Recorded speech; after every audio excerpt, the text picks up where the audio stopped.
Olá, muito bom dia. Eu sou o Guilherme Lira. E eu sou a Ana Luísa. E hoje o Jornal da Teia tá pra lá de especial, com muitas reportagens bem legais. Vamos para os destaques, Ana? Bom, para começar, temos as chuvas fortes no Paraná, intensificam El Niño e impactam plantios nas lavouras de todo o Brasil. A importância dos catadores na sustentabilidade de Curitiba. O Teatro Barracão em Cena promove peça para ajudar estudantes. Agora são 9h18. E quantos graus fazem aqui em Curitiba, Ana? 16 graus nesse momento. Vamos lá, para o nosso jornal. Olha, pessoal, as chuvas fortes no Paraná intensificam o El Niño e impactam plantios nas lavouras de todo o Brasil. A reportagem é de Maria Clara e Giulia Ourofino. Vamos ouvir. O aumento de chuvas fortes no estado do Paraná indicam mudanças drásticas nas questões climáticas e podem trazer de volta um super El Niño. Com a probabilidade de chuva crescendo cada vez mais no Brasil, crescem também as dificuldades de plantio no agronegócio. Sabe-se que hoje o clima pode ser um grande aliado dos agrônomos do país, assim como pode também ser o inimigo se fora de controle. Bentim é diretor de vendas do negócio Sementes Mutucas e estuda sobre tais mudanças climáticas que possam vir a afetar o plantio de alimentos básicos, citando o estado em que o fenômeno El Niño se encontra hoje no Brasil. Infelizmente, as previsões meteorológicas que tinham previsto o El Niño intenso ou muito intenso, ela se confirmou como muito intensa. Teve regiões no Rio Grande do Sul, de setembro até outubro, com 1.000 milímetros de chuva, sendo que algumas regiões, tipo Cruz Alta, que é bem no centro do estado, em 2 dias choveu 480 milímetros. Não teve quem ficou de pé. O El Niño é considerado uma anomalia climática e geralmente acontece em intervalos de 2 a 7 anos no planeta. Quando ocorre, as águas do Oceano Pacífico ficam mais quentes do que o normal e isso afeta o clima global. Pode causar inundações, secas e bagunçar as estações do ano.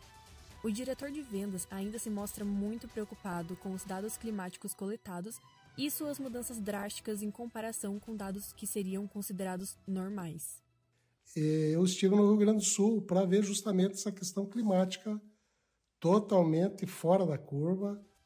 Eventos como granizo, ventos fortes e o aumento de chuvas na região sul do Brasil também são fatores que ajudam a impactar de forma negativa as safras 23 e 24 de verão e inverno. Durval, agrônomo da região de Campos Gerais, comenta sobre como as chuvas fortes do Paraná, em específico, estão afetando seus plantios. As chuvas que estão ocorrendo no estado do Paraná estão impactando as duas safras, a safra de inverno e a safra de verão. A safra de inverno, a cevada e o trigo são as mais prejudicadas por queda de qualidade, né? E eventualmente queda de produtividade também por danos por granizo, excesso de chuva, né? E a safra de verão pela dificuldade no plantio, atraso no plantio e até mesmo acesso às propriedades, né? Dando continuidade a essa questão do plantio, Bentim comenta sobre pequenas lavouras de milho que já estavam implementadas, mas que a produtividade caiu, além da grande dificuldade em colher o trigo por conta do atraso da plantação.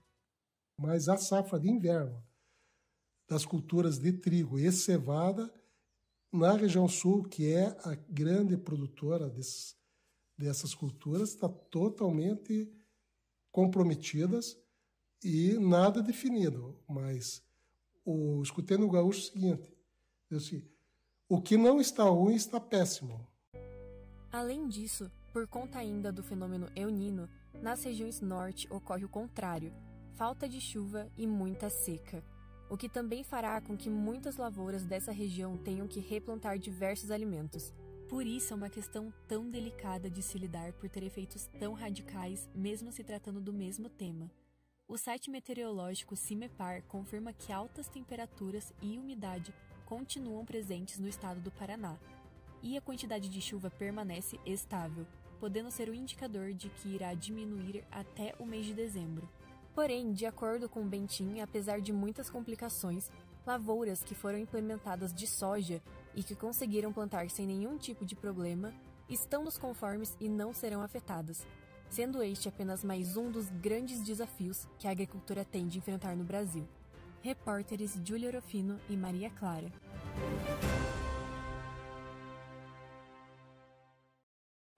Jornal da Teia. Aí ouvimos a reportagem especial sobre chuvas fortes e é realmente uma pena, né? Tomara que os danos consigam ser retornados e tudo consiga andar bem para os nossos agricultores. E a próxima reportagem, Ana? A próxima reportagem é da Júlia Budal e da Francolasso, e elas falam sobre a importância dos catadores na sustentabilidade de Curitiba. Vamos ouvir. A importância dos catadores na sustentabilidade de Curitiba. Curitiba é conhecida por seu compromisso com o meio ambiente e a sustentabilidade. Um dos elementos-chave desse compromisso é o sistema de reciclagem, que tem se destacado ao longo dos anos. Uma parte fundamental desse sistema são os catadores de materiais recicláveis. Os coletores são pessoas que percorrem as ruas em busca de materiais como papel, plástico, vidro e metal. Muitos deles dependem dessa atividade como principal fonte de renda, como diz Sandra Lemos, catadora há quase 30 anos. Porque tudo que eu tenho é do reciclado, desde quando eu comecei, que eu criei meus filhos vendo reciclado. Então tudo que eu tenho, se eles estão vivos hoje, é através do reciclado. Eles contribuem para a preservação do meio ambiente, ajudando a reduzir os custos de aterros sanitários e a economizar recursos naturais, além de promover inclusão social. Muitos fazem parte de cooperativa, que fornecem suporte, treinamento e benefícios sociais. Com isso, Curitiba criou o projeto Ecocidadão em 2007 e já conta com 40 associações que ajudam a melhorar a condição de trabalho dos catadores. A responsável pela associação no Osternac, Catarine Bittencourt, explicou melhor como escolhe os coletores que trabalham na associação. Os catadores de rua que estão coletando pelas ruas, sabe? A gente tenta evitar que eles fiquem coletando muito tempo na rua, até porque aqui vem o caminhão da coleta seletiva, então não precisa tanto ir para a rua. Então a gente sempre opta pelos mais velhos, que para eles facilita mais, né, do que ficar pegando um carrinho na rua. Porém, muitos deles enfrentam desafios no momento de separação do que é reciclável e o que não é, por conta da população que muitas vezes não separam bem seus resíduos. É que a galera hoje em dia não sabe separar muito bem, então acaba vindo para cá agulhas, cacos de vidro, vários materiais que podem machucar os catadores, então essa é a parte mais difícil. E, infelizmente, ainda se tem muito preconceito com esses trabalhadores, como relata a catadora Roseli Santos, de 52 anos. A maior dificuldade é o preconceito das pessoas. Nós estamos trabalhando com o nosso carrinho ali na rua, as pessoas passam já desviando nós, já querem passar longe de nós, e nós só estamos querendo tirar o nosso sustento, e ainda além do sustento estamos contribuindo para a limpeza da cidade. Apesar do preconceito que muitos sofrem ainda, sua importância é cada vez mais reconhecida pelas autoridades municipais e pela sociedade. Os catadores de Curitiba são verdadeiros defensores do meio ambiente, desempenhando um papel essencial na reciclagem da cidade. Seu trabalho árduo e dedicação merecem reconhecimento e apoio contínuo, à medida que continuam a contribuir para a construção de uma cidade mais sustentável. Jornal da Teia. Eu acho que, além de contribuírem para a limpeza da nossa cidade, os catadores estão contribuindo para o meio ambiente, né? E a gente tem que fazer a nossa parte, reciclando corretamente nosso lixo. E é isso. A próxima reportagem, pessoal, é o Teatro Barracão em Cena, que promove peça para ajudar estudante. É da Madu Anes e do Vitor Pacheco. Vamos ouvir? A primeira fase do vestibular da UFPR aconteceu no último dia 23, e como uma forma de auxiliar os vestibulandos nesse momento nervoso, o Teatro Barracão em Cena toca um projeto para ensinar cada um dos livros solicitados pela Federal para o decorrer da prova. Foram 8 sessões, do dia 20 de agosto a 8 de outubro, em que o teatro apresentou as encenações dos livros. Criado em 2010, o espetáculo já atingiu mais de 16 mil estudantes, segundo o teatro. As apresentações podem ser vistas em escolas em que o teatro se dispõe a atender, também de forma online ou, claro, no próprio Teatro Barracão, no centro da cidade. Um dos artistas que atua no projeto se chama William Barbier, profissional que já atuou em Malhação, conta que atua desde os 14 anos. Hoje, com 32, ele segue no projeto e nos conta um pouco sobre sua trajetória e sobre a dificuldade de ser artista fora do eixo Rio. Eu acho que a dificuldade, na verdade, nem é ser artista especificamente em Curitiba. Eu acho que ser artista no Brasil é difícil, né? É claro que o eixo Rio-São Paulo é mais badalado, né? Vamos dizer assim, tem mais oportunidades, mas também tem mais concorrência, né? E Curitiba é um polo rico de artistas, né? A gente tem um nicho muito importante aqui de relação a teatro, falando mais especificamente, e cada vez mais produções ah, de filmes, séries, têm buscado atores daqui, têm gravado aqui, inclusive, né? Então, oportunidade realmente tem. Graças a Deus eu trabalho muito bem, mas acho que isso é muito um ponto positivo em relação ao bom relacionamento que eu construo e que eu construí, né? Eu trabalho como ator desde os meus 14 anos de idade, né? Tô com 32. Então, esse tempo vai dando bagagem de vivência. Conversamos também sobre como o William acha que o Vestido em Cena pode ajudar os estudantes e sobre como surgiu a ideia do O Vestido em Cena é um projeto que eu gosto muito de fazer, tenho muito carinho por esse projeto e faço já há muitos anos, mas não sou o idealizador dele, né? Ali a ideia veio do Juscelino, da Mevli, que são os diretores do Teatro do Barracão em Cena, né? O projeto é deles e eles que idealizaram esse projeto, né? Esse início. E o feedback são muito positivos, a gente sempre recebe. Como eu faço já há muitos anos, vira e mexe eu encontro alguém assim aleatoriamente na rua que me reconhece do Vestido em Cena. E eu sempre recebo feedbacks muito positivos que realmente ajudam. Eu já recebi feedbacks de alunos que realmente gabaritaram a prova de literatura e disseram que foi muito por conta do projeto, assim. É claro que não exclui, né, a leitura, não exclui as aulas, né, de literatura que os professores se empenham a dar ali, mas realmente esclarece as informações de uma forma muito mais precisa, muito mais fácil de entender e que ajuda realmente a fixar o conteúdo para que na hora da prova eles lembrem do conteúdo. Acho que é por isso que funciona. O preço do ingresso é de R$ 80 para o projeto todo no site do Barracão, ou seja, contando todas as 8 peças. Tratando-se de uma peça voltada a estudantes, a questão do valor do ingresso pode se tornar uma preocupação especial para quem almeja ver o espetáculo. O estudante Lucas, que foi ao espetáculo com sua escola, alega que pagou um preço até um pouco menor do que o site do teatro cobrava, R$ 75. Conversamos com ele sobre os preços e como a peça afetou na sua performance. Bom, assim, eu fui pela escola, acho que eu paguei R$ 75, então eu achei caro. Teve pessoas que eu conheço que esse ano que foram fazer e não foram, quer dizer, foram fazer vestibular e não foram no vestíbulo porque tava caro. Então eu acho meio caro, mas por tudo que eles entregam, pelo todo assim, é um valor considerável, um valor bom. Por mais que seja meio caro, é um valor caro, mas vale a pena. O vestibular com certeza você consegue ter uma visão muito mais ampla e muito maior da obra como um todo. Desde que quais são os personagens mais relevantes, quais são os mais importantes, qual que é o principal enredo, qual que é a história que aquela obra está querendo passar e tudo mais. Então, eu acho que Falamos com o estudante Nicolas, que já achou o Vestido em Cena acessível. Bem acessível, considerando que foi tipo 8 peças, foi bem acessível. Foi uma forma muito boa de se aprender, porque eu sinto que quando tem um estímulo, assim, quando é algo mais visual, fica bem mais fácil de aprender do que só. A estudante Laura também contou sobre como a peça ajudou, especialmente com o livro Liras de Marília de Dirceu, de Thomas Antônio Gonzalez. Me ajudou bastante, principalmente em Marília, porque eu só lembrei de Marília por causa do que o ator estava fazendo na peça. Achei muito engraçado, aí ficou na minha memória. Mas sim, ajudou bastante. Eu acho que foi muito crucial, na verdade, para conseguir ter tirado uma boa nota em literatura. Você acaba lembrando mais e gostando mais do livro quando você vê uma peça ou, sabe, uma coisa com uma linguagem mais menos burocrática e pomposa, sabe? Ajuda bastante, porque além de contar a história, eles também situam você no universo da peça. O Vestido em Cena foi idealizado por Mevlin Gonçalves e Juscelino Gílio, que dirigem a peça até hoje. Além de William Barbier, Carla Rodrigues e Ed Nascimento completam o elenco. O projeto promete continuar para o ano de 2024. Mais informações você pode encontrar no site do Teatro Barracão em Cena, teatrobarracãoencena.com.br.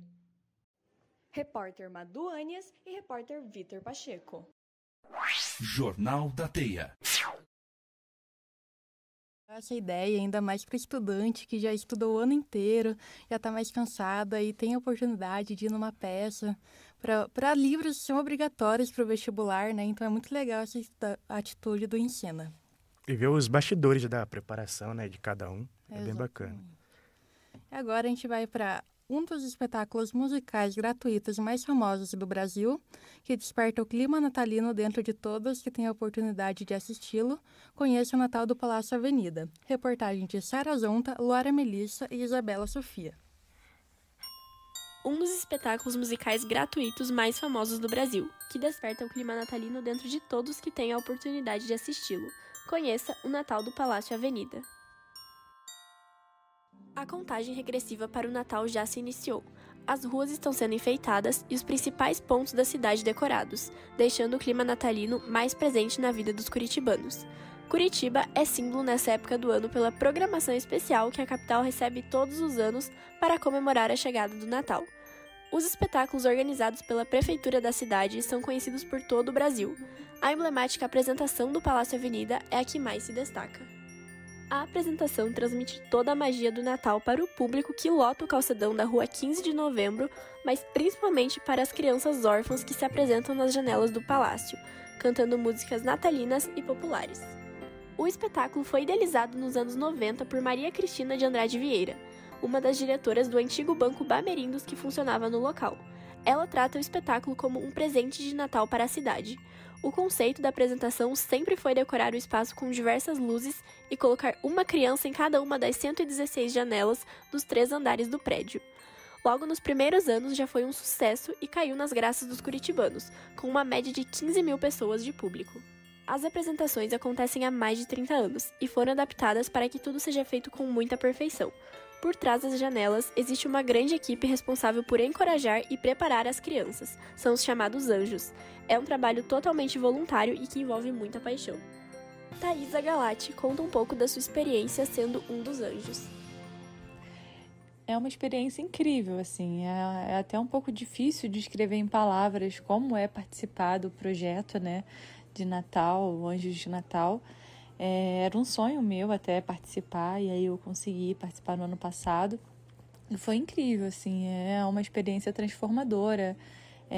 Eu já vi, né, o espetáculo do lado de fora, mas a energia de dentro ali é outra coisa, assim, não tem explicação, sabe?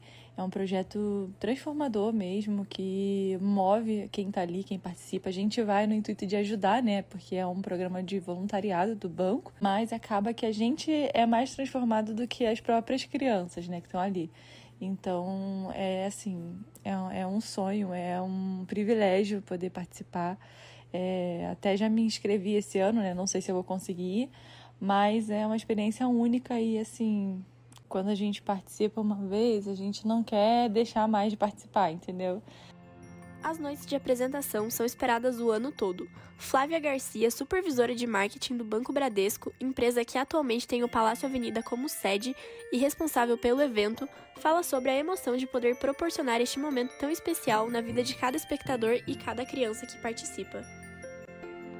É sempre uma emoção anunciar mais uma edição do Natal do Bradesco no Palácio Avenida. Esse evento, além de resgatar a verdadeira essência natalina, simboliza o nosso compromisso em criar momentos inesquecíveis para o público que tradicionalmente lota as ruas do centro de Curitiba para aplaudir as nossas coralistas. O espetáculo vem crescendo cada vez mais e a nossa preocupação nunca é o tamanho, e sim a qualidade do que é entregue. Tudo é feito para destacar as protagonistas do projeto, que são as crianças. É importante destacar isso. A apresentação ela é extremamente bem cuidada, com alta tecnologia e uma narrativa estruturada que veio para cantar a paz, o amor, a beleza, a liberdade individual. Mas o mais importante que a apresentação em si é o projeto de inclusão social com as crianças. Paulo de Maurício, curitibano que vai todo ano prestigiar as apresentações, conta sobre suas expectativas para o espetáculo desse ano. Eu vou nas apresentações desde 2002. Se tornou, vamos dizer assim, uma tradição. A gente não perde apresentações aqui em casa. E, claro, tirando a pandemia que não teve realmente, a gente foi, vamos dizer, em quase todas. A gente acha muito lindo. Eu me emociono muito porque eu acho lindo a organização, as crianças cantando as músicas natalinas, sabe? As luzes. Eu acho tudo assim muito lindo. Traz pra gente uma paz, traz pra gente realmente assim uma felicidade assim que eu não consigo te descrever, mas eu acho muito lindo. E claro que todo ano é uma expectativa. E esse ano realmente a minha expectativa está lá em cima, porque eu já fico assim, já pensando, nossa, o que vai ter esse ano, como é que vai ser, se vai ter alguma coisa diferente e tal. Mas assim, é lindo. Eu recomendo a todos que puderem e quiserem, vão. Porque assim, é uma experiência assim que não tem como você descrever. Você realmente tem que estar lá, vendo, experimentando essa experiência, vendo, que é lindo. Todo ano é escolhido um tema para o show. O deste ano será O Encanto da Árvore de Natal, trazendo a mensagem que o Natal não é somente uma data religiosa ou comercial, mas desperta valores humanos que precisam ser vividos o ano todo. As apresentações de 2023 ocorrerão nos dias 16 e 17 de dezembro, às 20 horas. Além das duas apresentações, o público também poderá acompanhar no dia 15 de dezembro o ensaio geral. Ho, ho, ho! Feliz Natal! Repórteres Luara Melissa, Isabela Sofia e Sara Zonta. Jornal da Teia. Realmente é um espetáculo lindo. Acho que todo mundo devia ter a oportunidade de ver. Você já foi, Gui? Já fui, Ana. Eu já fui por 3 anos seguidos, um espetáculo lindo, repleto de gente, vai muita gente mesmo. E o bacana é que você vê que os comerciantes se preparam para trabalhar também, servir, vendendo água, doces e tudo mais. E agora a gente vai com a reportagem de Faruque III e Luca Gomes. Torcedor apaixonado de futebol viaja para a final da Libertadores. Dia 4 de novembro de 2023, dia que nunca será esquecido na memória de qualquer torcedor do Fluminense. Data essa marcada pela conquista inédita da Copa Libertadores. A campanha do Fluminense na Libertadores até o título foi uma campanha muito sólida, tendo 8 vitórias, 3 empates e apenas 2 derrotas. Passou em primeiro no seu grupo. Nas oitavas de final, jogou contra o Argentino Júnior, empatou o primeiro jogo na Argentina e venceu o segundo jogo no Rio de Janeiro. Nas quartas de final, ganhou as 2 partidas em cima do Olímpia. Nas semifinais, empatou com o Internacional no Rio de Janeiro e ganhou do time porto-alegrense em Porto Alegre. E na final, ganhou do Boca Juniors em pleno Maracanã. E temos a história de Pedro Buco, o torcedor fanático por futebol, que mesmo sem torcer para o Fluminense, foi até o Rio de Janeiro para poder prestigiar a final do campeonato. Bom, eu sou São Paulino, né? Não tenho nenhuma ligação com o Fluminense, nem ninguém da família, mas eu quis ir para lá por ser o coração do futebol. Uma final de Libertadores no Maracanã, Rio de Janeiro, o povo que mais faz festa, e ainda com o time da cidade disputando. Então assim, eu já tava com a passagem comprada desde junho, ida e volta. Queria ter conseguido comprar ingresso, né? Infelizmente não consegui, mas mesmo assim valeu pela festa que foi a torcida fluminense. Bom, já em Curitiba, né, na rodoviária, na sexta-noite, a gente já pegou o ônibus mais com 6, 7 tricolores, né, já com a camisa. E assim que a gente chegou lá na rodoviária, já deu pra ver, tipo, o torcedor vindo de tudo que é lugar. E onde se olhava tinha gente com a camisa. E também tinha alguns, né, óbvio, com a camisa do Boca, mas era extrema minoria. A gente saiu de Laranjeiras, que é o bairro do Fluminense, foi onde a gente ficou. E o metrô completamente tricolor. Chegamos lá onde a gente assistiu o jogo, que foi praticamente no coração do futebol, junto com a torcida inteira do Fluminense.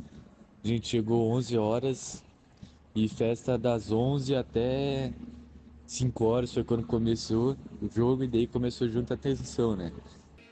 Logo aos 36 minutos do primeiro tempo, o Fluminense abriu o placar com o artilheiro Germán Cano. Logo aos 72 do segundo tempo, a Advíncula empata para o Boca Juniors.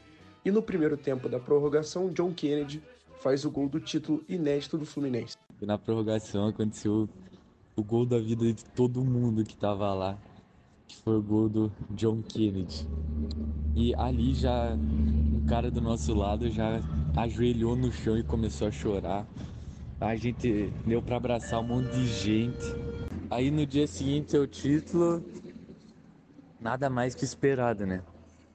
As ruas tomadas pelas cores tricolores. Na praia até um avião passou avisando que a América é tricolor. Porque é um dia histórico para o Rio de Janeiro. Não só para quem é fluminense, mas para o Rio de Janeiro. Já um dos principais nomes dessa campanha é o treinador Fernando Diniz, que além de ser treinador do Fluminense, também é treinador da seleção brasileira, tem a expectativa muito aumentada para essa próxima convocação nessa segunda-feira, dia 6 de novembro. A convocação será feita para os próximos 2 jogos do Brasil nas eliminatórias para a Copa do Mundo. Esses jogos serão contra a Colômbia no dia 16 de novembro e contra a Argentina no dia 21 de novembro. O Brasil se encontra em terceiro colocado nas eliminatórias e não se encontra muito bem. A torcida brasileira já está com uma expectativa muito alta, ainda mais para o clássico entre Brasil e Argentina. Reportagem e apuração por Faruque Terceiro e edição de áudio por Luca Almeida Gomes. Jornal da Teia. Foi uma festa linda que teve no Rio de Janeiro, realmente. E acho que o Fernando Diniz também merecia essa Libertadores, então parabéns pro Fluminense. Isso sem falar na quantidade grande de gente, né? 70 mil torcedores no Maracanã e a audiência explosiva na televisão, 29 pontos de média. Agora são 9h45 da manhã aqui em Curitiba, fazem 17 graus. Esse é o 11+1, uma série de reportagens especiais sobre os times de futebol do Paraná e os seus torcedores. Com 3 episódios, acompanhamos os times do Trio de Ferro paranaense em suas memórias, histórias e paixões no futebol do nosso estado. O 11+1 é a união de cada time com cada torcedor, de uma forma única e que atravessa gerações. Um especial exclusivo da Rádio Teia, feito para torcedores de todas as gerações. Apresentado por Manuela Torres, Guilherme Lira e Heloísa Domingos. Agora vamos ouvir o episódio do Coxa, o Coritiba. Era um dia normal do ano de 1909 na vida de um grupo de imigrantes alemães que se reunia em um ginásio da região, o Telto Brasileiro, para jogar diversos esportes. Mas foi só em julho do mesmo ano que tudo começou a mudar. Frederico Enselfielder, conhecido por seus amigos como Fritz, trouxe em suas mãos uma bola de couro e explicou o novo esporte para os seus amigos, o futebol. Não demorou muito para que todos começassem a jogar em um campo lá no quartel da Força Pública. E assim, foram os primeiros passos para a criação do Telto Brasileiro, o primeiro time de futebol do estado do Paraná, fundado oficialmente no dia 12 de outubro de 1909, e que mais tarde veio a se tornar o Coritiba. Eu sou o Guilherme Lira. Eu sou Manuela Torres. E eu sou a repórter Heloísa Domingos. Bem-vindos ao 11+1, edição especial Coritiba Futebol Clube.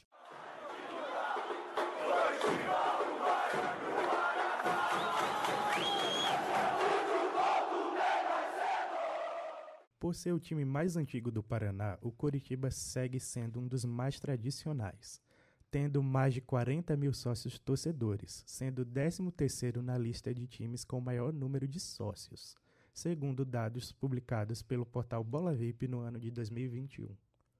Desta forma, a história do Coritiba acumula em seus 104 anos de história diversas conquistas, mas também muitos torcedores apaixonados que têm o Coritiba como tradição em suas famílias, como é o caso dos irmãos Guilherme e Henrique, que desde muito cedo começaram a acompanhar o time por influência de suas famílias, torcedoras fervorosas do Coxa. Guilherme conta como foi o seu primeiro contato com o clube, quando era muito pequeno ainda, começando a ir aos jogos no estádio quando tinha apenas 5 anos, e como nasceu o amor pelo time com a influência de sua família, também Coxa Branca, como é apelidada a torcida devido à sua origem vinda de imigrantes. O meu primeiro contato foi com meu pai, com meus tios, com a minha avó, toda a família inteira do lado de pai e de mãe era coxa branca. Eu já desde criança ganhando camisetinha, ganhando as coisinhas do coxa. Indo no estádio já com 5 anos. Então já veio no sangue já. Não foi muito uma opção, foi uma abraçar a causa. Em uma família com tantos torcedores fervorosos, acompanhando todos os momentos e vitórias e derrotas do time, são incontáveis as memórias que os torcedores do Alviverde Paranaense guardam em sua mente e coração.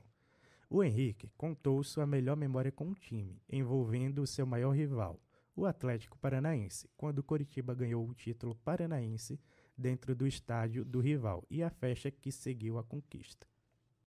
Um Atletiba na Arena Baixada que eu fui, no estádio do Atlético, que a gente ganhou o título paranaense dentro do estádio deles, com um gol quase no final do jogo. Daí eu me recordo bastante porque ficou bem legal a festa no estádio deles. Depois do estádio da Arena Baixada, a gente foi lá pro Couto Pereira, em carreata, ficamos comemorando o título com os jogadores dentro do estádio. Mas nem só de vitórias e momentos bons fazem um clube e uma torcida. Tem muito mais coisa envolvida: amor, paixão e a palavra-chave: torcida. Então, o que faz alguém continuar torcendo para um time por tanto tempo?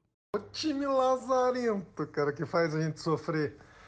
A gente não torce pro time por causa que o time é bom, por causa que o time é ruim, né? A gente torce por causa da cultura mesmo, de ser coxa branca, de você se reunir com a família para assistir o jogo, de você ir no estádio, encontrar os camaradas para assistir o jogo. Então, é um negócio que é meio cultural, assim, não é tanto uma opção racional, é um negócio meio de paixão mesmo. Torço ainda hoje, provavelmente vou torcer sempre, porque faz parte da minha vida, como se fizesse parte de mim, né? Como se fosse uma parte do meu corpo, uma parte da minha família, enfim.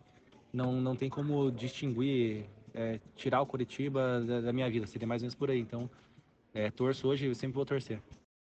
Sempre existe as palavras mais comuns para representar um torcedor, para representar um time. Mas como um torcedor do Coritiba resume o time em algumas palavras? É o que perguntamos a eles, que pontuam ser um mix de emoções. Um pouco de dor de cabeça, um pouco de alegria, um pouco de momentos de descontração, de extravasar também, de se xingar e tal. Eu acho que é aquela fuga do dia a dia, da correria, do trabalho, dos estudos, da rotina que a gente tem todo dia. Ele é lazer, é um momento de descompressão com o coxa ali. Por mais que a gente se estresse, a gente também extravasa e sai dali mais leve, mais feliz, sempre que envolve o coxa. Mesmo que o time esteja passando por uma fase conturbada, os torcedores do Coxa têm esperança na melhora do clube, com metas altas para o futuro, sempre com amor ao clube. Como qualquer torcedor ali, imagino que o sonho máximo que você espera para o teu time é o Mundial de Clubes, que é o título máximo que um clube pode ter, né? Mas, sem dúvida nenhuma, existe um abismo da realidade do Coritiba para chegar nesse sonho, né? Esse é o meu maior sonho, como imagino que da maioria dos torcedores, quando fala em sonho, né? Não em realidade. E para atingir isso, sem dúvida nenhuma, teria que ter uma gestão muito forte na parte administrativa, que soubesse captar recursos financeiros para poder organizar a casa e conseguir contratar bons jogadores, e um processo longo aí de pelo menos uns 15, 20 anos para que seja possível algo desse tipo. Em seus 114 anos de história, o Coritiba já conquistou 66 títulos, sendo estes 4 nacionais, 51 estaduais e 11 municipais, se tornando assim o maior campeão paranaense. Mesmo já tendo mais de 100 anos de história, não há dúvidas que o legado e história do Coritiba Futebol Clube está apenas começando, pois enquanto o time ainda existir, seus torcedores ali estarão também. Obrigado por nos ouvir e aguarde o próximo episódio. Repórter Guilherme Lira. Repórter Manuela Torres. E repórter Heloísa Domingos. Agora são 9h52, vamos ouvir o próximo episódio, que é sobre o Atlético Paranaense. No ano de 1912, Joaquim Américo Guimarães decidiu juntar um grupo de seus amigos e criar um time de futebol, o Internacional Futebol Clube, na Baixada do Água Verde, que tempo depois veio a se tornar o primeiro estádio de futebol do Paraná, e anos depois foi renomeado em sua homenagem, mas sempre mantendo o apelido de Arena da Baixada vivo. Durante a criação do Internacional, outro clube foi gerado desse grupo de amigos, o América, que com o início dos jogos veio a se tornar rival do Internacional, porém apenas dentro dos campos, mantendo a amizade fora deles, o que causou a fusão entre os dois times, que vieram a se tornar o Atlético, tendo como combinado que seria um time completamente novo, deixando a rivalidade e história entre os dois times de lado. Dessa forma, surgiu um dos times mais poderosos do futebol paranaense, que chegou já a ser considerado o 10º time mais importante do mundo no ano de 2021 pela IFFHS, que é a Federação Internacional de História e Estatísticas do Futebol. O time é o Atlético Paranaense. Eu sou a repórter Heloísa Domingos. Eu sou o Guilherme Lira. E eu sou a Manuela Torres. Bem-vindos ao 11+1, edição especial Clube Atlético Paranaense.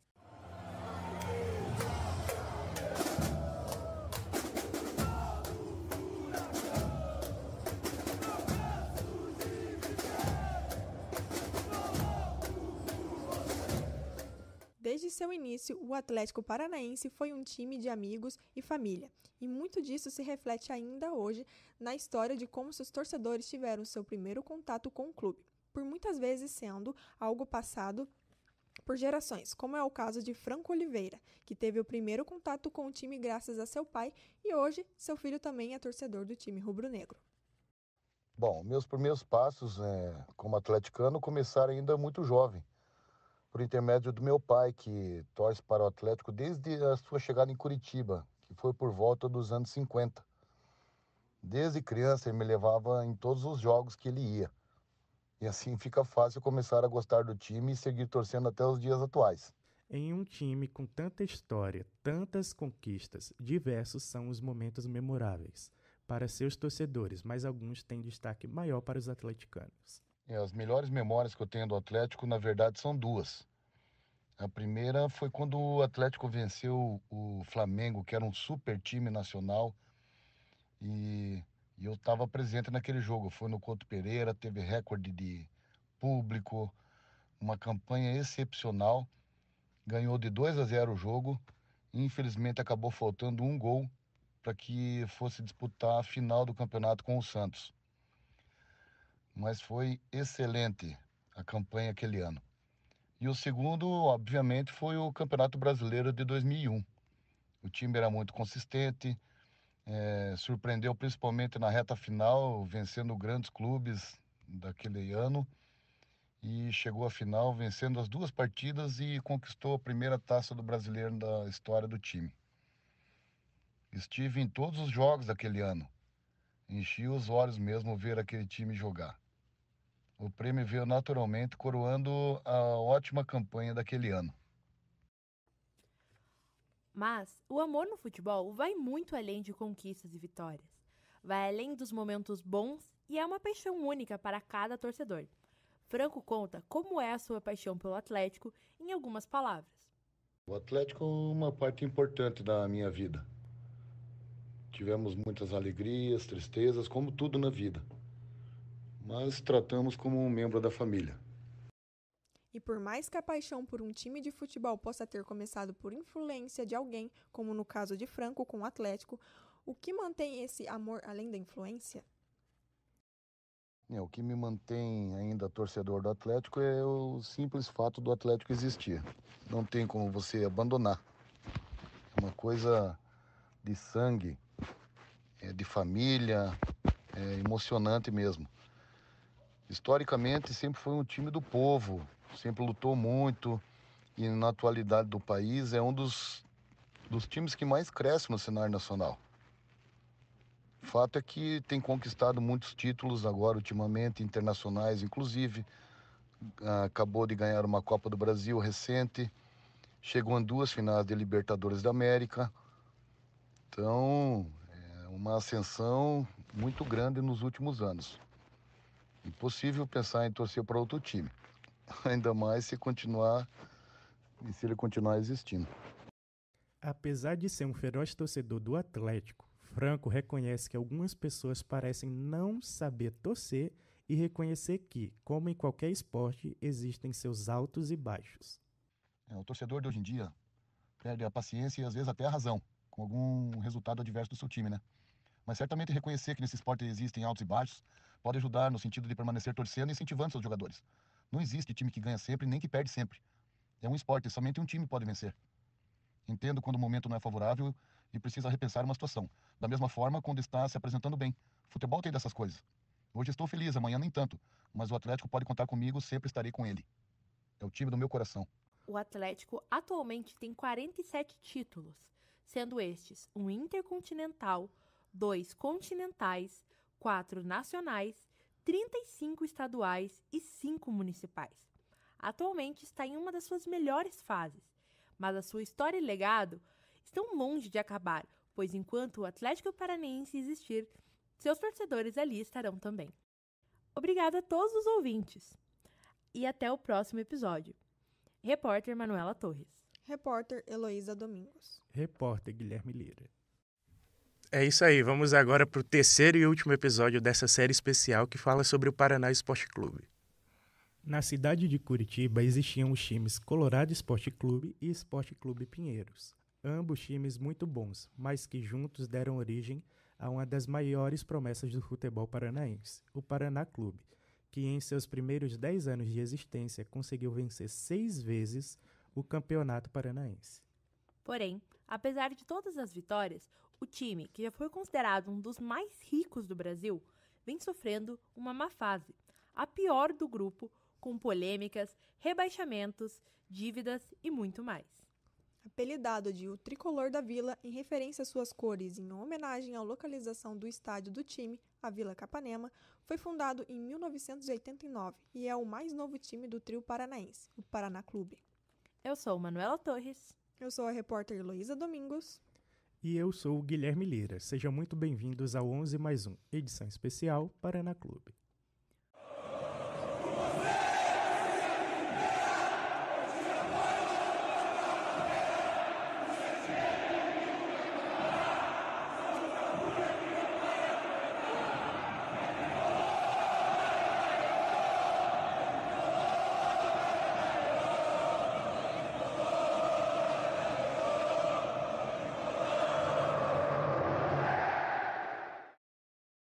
Desde a sua fusão, o Paraná Clube é um time que conquistou muitos torcedores novos em seus anos de glória, mas também manteve torcedores fiéis dos times que vieram na fusão, como é o caso de Alceu Fagundes Júnior, conhecido por seus amigos como Kiko, que anteriormente era torcedor de um desses times, mas que veio a se tornar um fervoroso torcedor do Paraná Clube.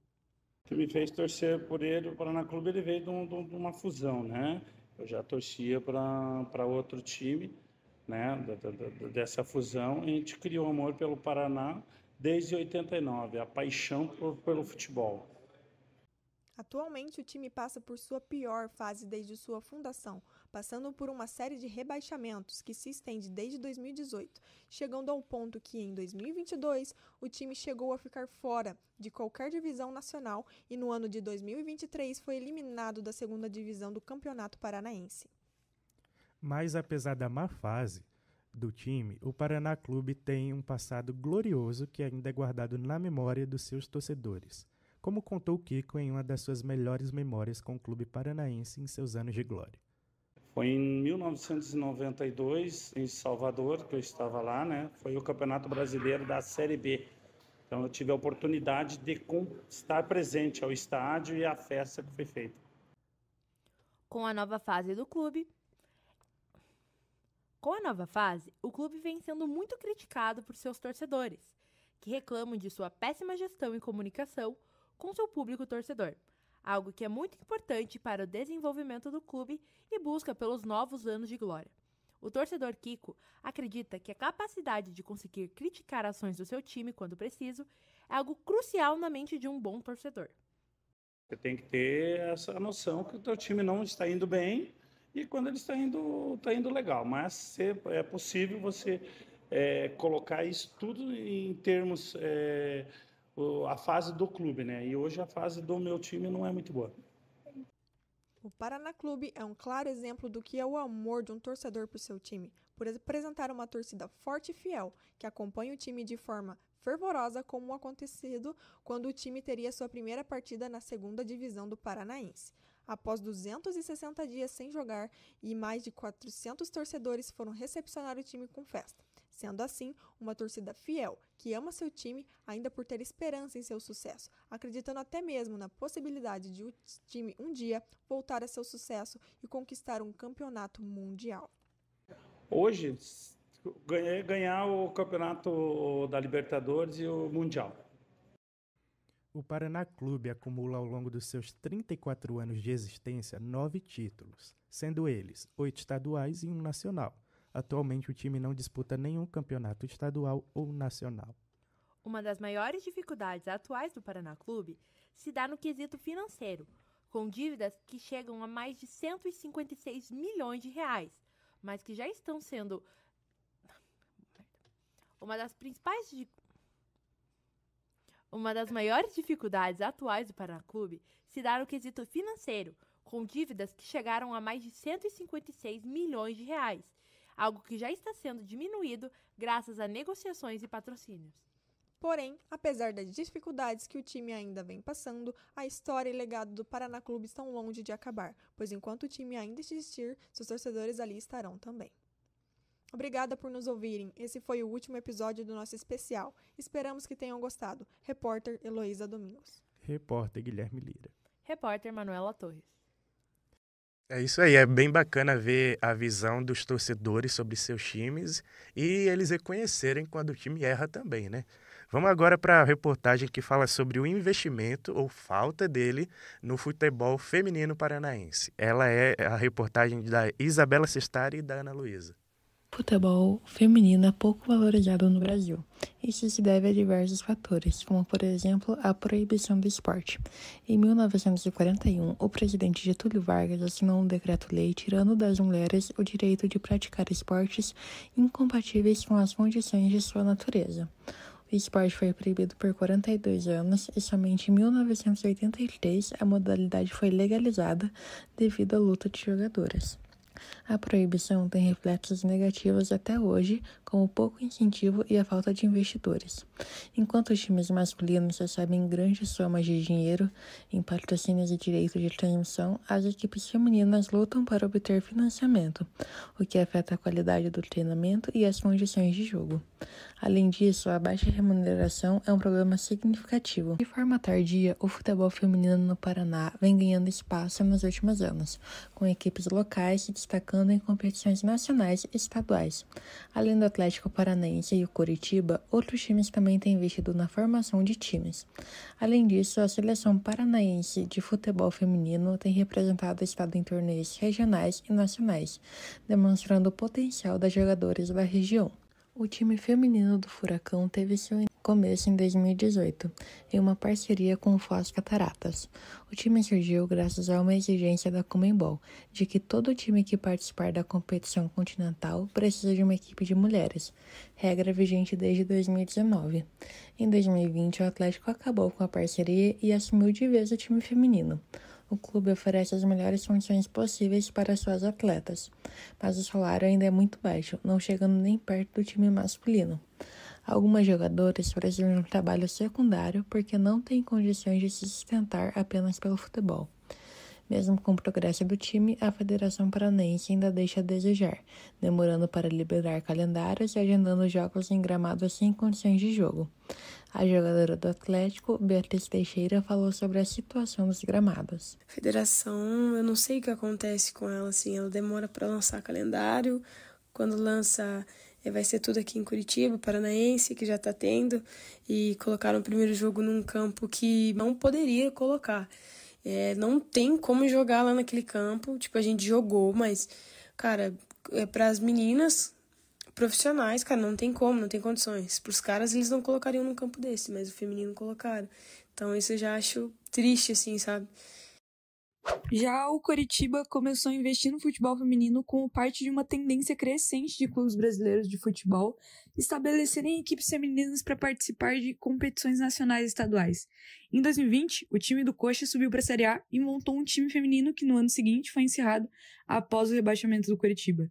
Em 2022, junto com uma parceria com a Imperial Futebol, o Coxa retomou o time feminino. Infelizmente, o Coxa ainda não tem um alto investimento no elenco feminino. Em entrevista com algumas atletas, elas afirmam que não recebem uma remuneração formal.